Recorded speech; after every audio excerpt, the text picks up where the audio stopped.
Good morning students. चलिए good CET 2018 के paper में से चैप्टर 11 थ्री डायमेंशनल जियोमेट्री के टोटल 3 क्वेश्चन पूछे गए थे। वो तीनों क्वेश्चन अब हम सॉल्व करेंगे।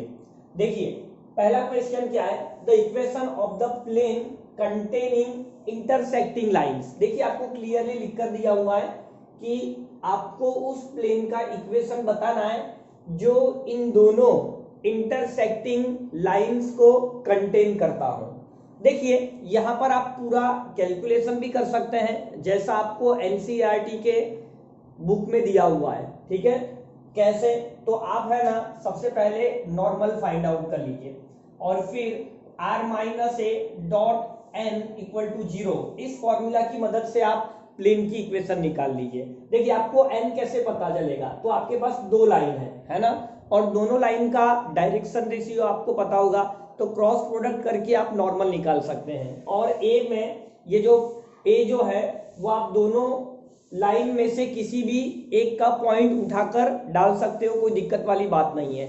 अब मैं आपको इसे शॉर्टकट तरीके से समझाऊंगा। देखिए एक मेथड तो ये है आपके पास, अब शॉर्टकट क्या है? तो शॉर्टकट ये है कि एकदम सिंपल लॉजिक है, हमें वो प्लेन का इक्वेशन बताना है जो दोनों लाइन को कंटेन करता हो।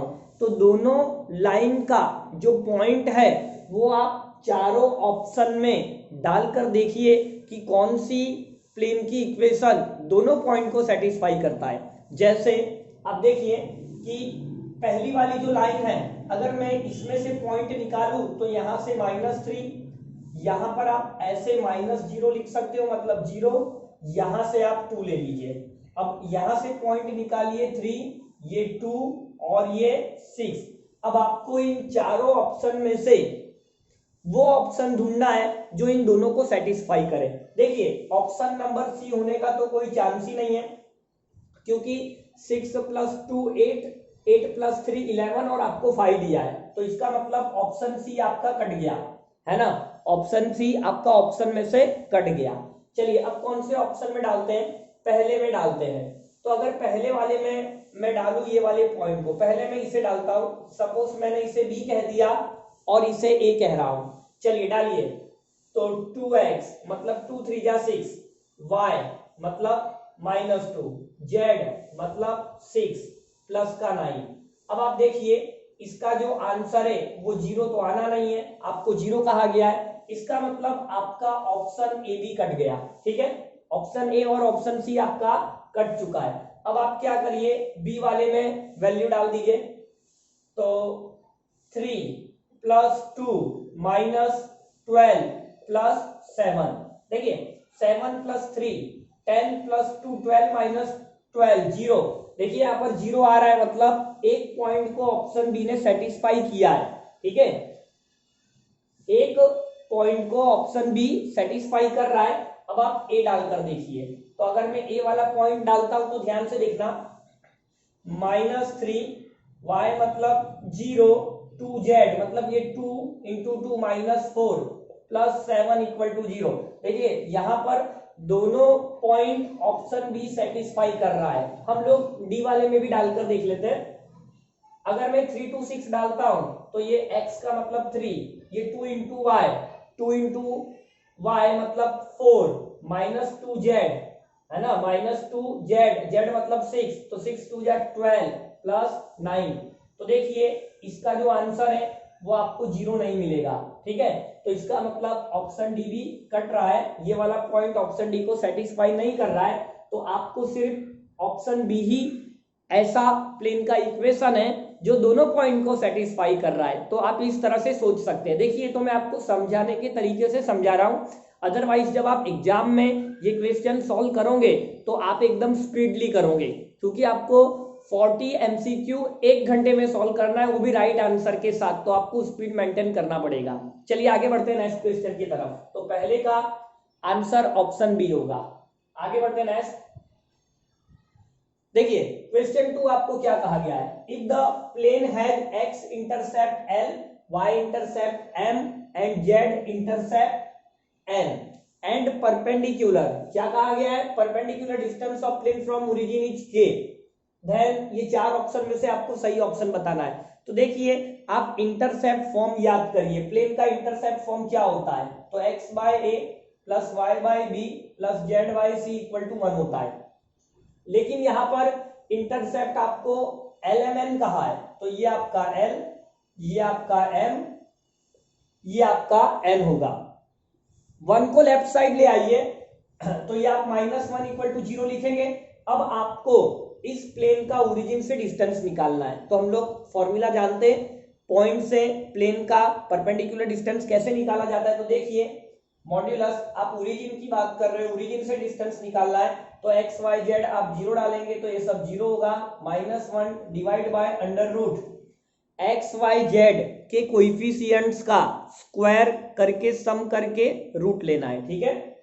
चलिए तो ये आपका 1/l square 1/m square 1/n square, और ये जो डिस्टेंस है प्लेन का ओरिजिन से वो किसके इक्वल है, तो वो आपको k के इक्वल देके रखा है, तो आप यहां पर k ले लेंगे। अब आप देखिए आप दोनों तरफ रेसिप्रोकल करके स्क्वायर कर दीजिए। देखिए जब आप दोनों तरफ रेसिप्रोकल करेंगे, फिलहाल न्यूमरेटर में तो 1 है, पॉजिटिव है, कोई दिक्कत नहीं है, 1 के अपॉन में दिस।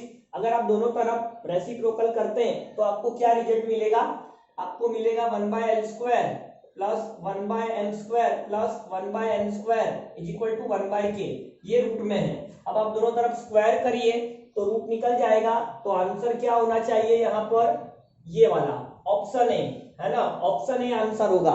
बहुत ही आसान क्वेश्चन है ये। चलिए इसके बाद थर्ड क्वेश्चन देखेंगे, एंड इस पेपर का इस चैप्टर में से लास्ट क्वेश्चन, ओनली 3 क्वेश्चन है यहाँ। देखिए थर्ड क्वेश्चन में आपको क्या कहा गया है, पढ़िए question, lines this and this. अच्छा आपको 2 लाइंस देकर रखी है और आपको उनके बीच का रिलेशन बताना है, क्या ये दोनों लाइन कोइंसिडेंट है या पैरेलल है या स्क्यू है या परपेंडिकुलर है। चलिए सबसे पहले हम लोग लाइन के, दोनों लाइन के डायरेक्शन रेशियो लिख लेते हैं। देखिए अगर मैं पहली लाइन की बात करूं तो आप इसे स्टैंडर्ड फॉर्म में लिख लीजिए। कैसे लिखते देखिए, r इक्वल टू ये 3i कैप, ये j कैप, और यहां से आपको -2k कैप मिलेगा। अब आप t कॉमन निकालिए, है ना, तो t कॉमन निकालेंगे तो i कैप, t कॉमन निकालिए तो -2k कैप, और फिर से एक बार देख लेते हैं, t कॉमन निकाल रहे हैं आप तो यहाँ पर i कैप, और यहाँ पर आपको क्या लिखना है -j कैप, और यहाँ पर आपको लिखना है -2k cap, t belongs to r। तो देखिए इस लाइन की डायरेक्शन क्या होंगे, डायरेक्शन रेशियो क्या होंगे, तो 1 -1 -2। अब आप दूसरी वाली लाइन पर आइए, तो इसे भी हम लोग स्टैंडर्ड फॉर्म में लिखेंगे। आप यहां से k को सब्जेक्ट बनाइए, तो x -4/1 इक्वल टू k। आप यहां से k को सब्जेक्ट बनाइए, तो देखिए y -0/-1 इक्वल टू k। आप यहां से k को सब्जेक्ट बनाइए, तो z+4 -2 इक्वल टू k, है ना। तो ये सब कुछ राइट साइड में k है, मतलब आप सबको इक्वेट करिए, तो x -4/1 y -0/-1 z+4/-2। तो आपने दूसरी लाइन के डायरेक्शन रेशियो भी निकाल लिए, है ना, पहली लाइन के डायरेक्शन रेशियो और दूसरी की 1 -1 -2 1 -1 -2। अब आप देखिए कि दोनों लाइंस के डायरेक्शन रेशियो सेम है, ठीक है, दोनों लाइंस के डायरेक्शन रेशियो सेम है, तो इसका मतलब ये होता है कि परपेंडिकुलर तो हो नहीं सकता है, ठीक है, स्क्यू होने का भी चांस नहीं है, या तो पैरेलल या तो कोइंसिडेंट, ठीक है, दोनों लाइंस आपस में या तो पैरेलल होगा या तो कोइंसिडेंट होगा। चलिए अब इन दोनों में क्या होगा पता करते। तो देखिए अगर कोइंसिडेंट होगा तो पहली लाइन से जो पॉइंट मिलेगा, मतलब पहली लाइन का जो पॉइंट है वो दूसरी लाइन के इक्वेशन को भी सेटिस्फाई करना चाहिए, तब हम लोग मानेंगे कि कोइंसिडेंट है, अदरवाइज पैरेलल है। अब आप क्या करिए, तो पहली लाइन से आपको पॉइंट क्या मिला है, तो आपको 3 1 -2 मिला है ना। अब आप इसे दूसरी लाइन के इक्वेशन में डाल दीजिए, मतलब यहां डाल दीजिए। तो अगर मैं x की वैल्यू 3 डालता हूं तो देखिए 3 -4, मतलब यहां पर k -1 मिला, ओके।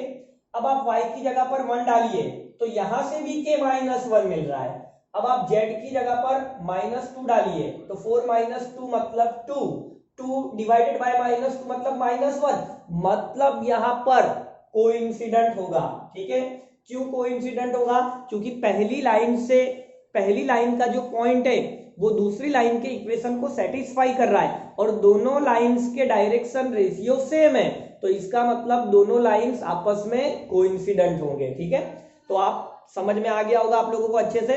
बाकी के चैप्टर्स भी मैंने प्लेलिस्ट में डाले हुए हैं, आप प्रिपरेशन करते रहिए और गुड सिटी में 40 आउट ऑफ 40 लाइए। बाय।